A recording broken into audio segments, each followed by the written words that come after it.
madaxweyne xasan sheekh maxamuud oo ilaalo gaar ah kala degaya magaalada Laascaanood xilli maamulka Soomaaliland ay ku hanjabeen in ay duqeen alla bartilmaameedsan doonaan waqooyi bari haddii madaxweyne xasan sheekh maxamuud uu ka dego magaalada Laascaanood maxaad kala socotaa dhaqdhaqaaqyada ciidan ee ka soconaya halkaasi muuqaalkan ayaa idinku soo gudbin doonaa xogo badan oo qarsoon haddii ay tahay markii ugu horeysay uu ku soo gaaray muuqaalkeenana fadlan subscribe inoo dhig gambaleelka furasay ku soo gaaraa muuqaalada kale xiga haddii aad subscribe inoo tahayna muuqaalka noo share garay like inoo saar soo gaara asxaab badan oo ku maasan tahay daawashadaada madaxweynaha jamhuuriyadda federaalka ee Soomaaliya xasan sheekh maxamuud ayaa lagu wadaa toddobaadkan dhamaadkiisa inuu gaaro magaalada Laascaanood ee xarunta gobolka Sool halkaasina uu kaga qayb galo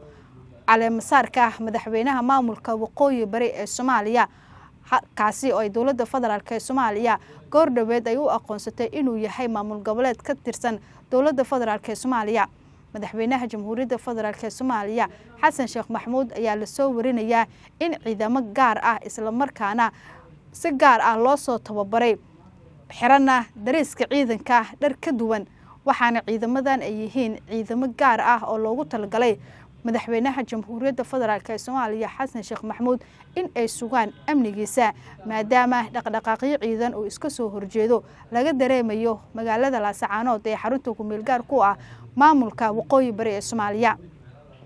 madaxweynaha jamhuuriyadda federaalka ee Soomaaliya xasan sheekh maxamuud sidoo kale ciidamadan sida gaarka u tababaran isla markaana hubeysan ayaa lagu wadaa in hal maalin ay ka dhoofaan garoonka diyaaradaha aadan cadde ee magaalada Muqdisho isla markaana si wada jir ah ay kaga degaan waqooyi bari ee Soomaaliya halkaasi oo maamulka Soomaaliland ay ku hanjabeen in ay duqeen ay la bartilmaameedsan doonaan haddii madaxweynaha jamhuuriyadda federaalka ee Soomaaliya xasan sheekh maxamuud uu ka dego magaalada Laascaanood ee xarunta gobolka Sool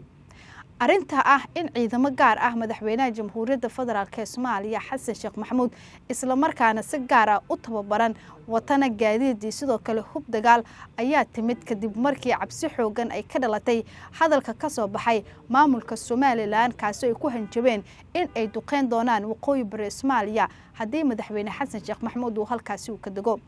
khilaafka u dhaxeeya dawladda federaalka ee Soomaaliya maamulka Soomaaliland iyo sidoo kale waqooyi bari ee Soomaaliya ayaa cirki isku sii shareertay kadib markii madaxweynaha jamhuuriyadda federaalka ee Soomaaliya xasan sheekh maxamuud la tilmaamay inuu tagayo magaalada Laascaanood halkaasina uu kaga qayb galayo caleemasaarka madaxweynaha maamulka waqooyi bari Cabdiqaadir Fardhiye ciidamadan gaarka ah ayay si joogto ah waxay ula socon doonaan madaxweynaha jamhuuriyadda federaalka ee Soomaaliya xasan sheekh maxamuud waana ciidamo si gaar ah loo soo tababaray isla markaana aan la ogeyn halka tababarka sida gaarka ay ku soo qaateen iyo sidoo kale inta waqti ay ku baxay in ciidamadan la diyaariyo madaxweyne xasan sheekh maxamuud iyo ciidamadan ayaa waxaa lagu wadaa in ay degaan goob u gaar ah si ay u ilaaliyaan amniga madaxweyne xasan sheekh maxamuud sidoo kale magaalada Laascaanood waxaa ka jira dhaqdhaqaaqyo ciidan oo iska soo horjeeda iyadoona shacabka ku dhaqan magaalada Laascaanood ay soo food saartay cabsi xoogan maadaama halkaasi lagu wado in ay ka dhacdo xafladda caleemasaarka madaxweynaha maamulka waqooyi bari ee Soomaaliya haddana maamulka Soomaaliland ay ku hanjabayaan inay duqeyn doonaan waqooyi bari ee Soomaaliya oo kamid ah maamul goboleedyada dalka ka jira horey wafdi hordhac u ah madaxweynaha jamhuuriyadda federaalka ee Soomaaliya xasan sheekh maxamuud iyo ciidamo kale ayaa ka degay magaalada Laascaanood ee xarunta gobolka Sool kuwaasi oo si diiran loogu soo dhaweeyay waxaana martiqaad rasmi ah ay ka heleen madaxtooyada maamulka waqooyi bari ee Soomaaliya wafdiga gaaray maamulka waqooyi bari ee Soomaaliya waxaa kamid ah wasiirka arrimaha dibadda xukuumadda federaalka ee Soomaaliya Axmed Macalin Fiqi isagoona markii halkaasi uu ka degay uu jeediyay khudbad dhinacyo badan taawaneysay hal mar waxaan rabbil caalamiin wasalaatu wasalaamu ala ashrafil mursaliin sayyidina Muhammad wa ala alihi wa sallam waxa iga horeeyay warka wasiirkii wafdiga hogaaminayay wasiirka arrimaha gudaha federaalka iyo dib u heshiisiinta Cali Xoosh laakiin kelimad yar haddaan dhaho runtii sharaf weyn bay noo tahay markii labaad aniga inaan imaado caasimadda dawlad goboleedka waqooyi bari Laascaanood oo markaan ay ka duwan tahay dhadhanka iyo caraftu ay ka duwan tahay tii hore kana macaan tahay waxayna uga macaan tahay in maamulkii la yagleelay ee halganka ku yimid in maanta madaxweynihii federaalka jamhuuriyadda federaalka Soomaaliya oo imaanayo barakeynayo hambalyeeyo asagoo xagga ka soo hambalyeeyay xagga ka soo aqoonsaday laakiin inuu lugihiisa ku imaanayo dhadhan gaar ah leedahay dadka dawlad goboleedkan macna gaar ah ugu samaysan tahay Soomaalina macna u leedahay dadka deegaankan waxba laga buuxiyay madaxweynaha ma soo socdo wixii saas weeye dacayad badan baa faaftay madaxweynaha waa kaas imaanaya horta taasi ku baabaatay dadka Soomaaliyeed iyo adduunkana fariinta u diraysa waxay tahay in mashruuci go'aan-goosadka lagu soo gabagabeeyay halkaan oo lagu aasay haddana loo imaanayo in adduunka la tusiyo waxa halkaan ka jira oo kooxda go'aan-goosadka ay wadaan iyo Netanyahu inaysan waxba ka jirin dhulkii la isku dhihi jiray British protectorate Somaliland ama magacaasna inaasaas lahaa yaan dhex taaganahay saakaan soo qoray hadal yar oo xoogaa dadka wareeriyay fariintaasi meel kale ku wajahnayd waxaan ula jeednay anaa wacdaynaya waxaan ula jeednay adduunkana u sheegaynay ardu Soomaal wax la yiraahdo hadda ma jirto ardu Soomaal ama Somaliland waxa la isku dhihi jiray dhulka hadda aan joogno iyo midkaan kooxda go'aan-goosadka ay joogaan inaan meel ka mid ah waliba dhulka intii nuskiis inaan u soconay ahayd fariintu adduunka loo diray